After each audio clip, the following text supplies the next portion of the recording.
There are no mirrors in her house. There are no mirrors in her house. There are no mirrors in her house in case she catches a glimpse of the hair that she spent so much on. But it still isn't quite right. There are no mirrors in her house because every time she runs down those stairs so frantically, she might just catch the view of her inner arm that in her mind is painted with the regret of that extra mouthful of dinner that she argued with and so willfully ate.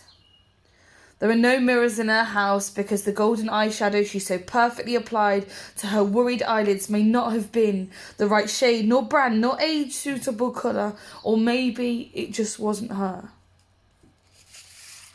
There are no mirrors in her house because the jeans that she chose for comfort and style, or maybe because the band hugs her tiny waist as much as she wished she was hugged by someone she loves and hides the tiny piece of health she has, didn't go with what she was wearing.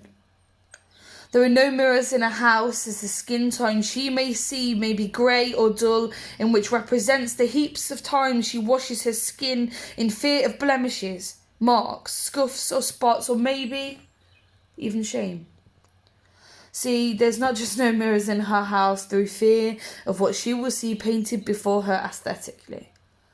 The view she will see isn't a representation of the latest fashion and pressure or how to look just plain fucking perfect. There are no mirrors in her house because every little key shows far more than pride but regret of decisions or events that so wrongfully occurred. There are no mirrors in her house because mirrors are lined with disappointment that engulfs her mind's direction and so nastily steals the innocence of her perception of who she is and who she will be. There are no mirrors in her house because facing the view of all she could change and all that she never could would rip each thread of her heart that so desperately needs to beat but is tired of seeing everything that she never wanted to be. And as much as these words penetrate her loved ones and send waves of helplessness to their entireties, there never will be any mirrors in her house.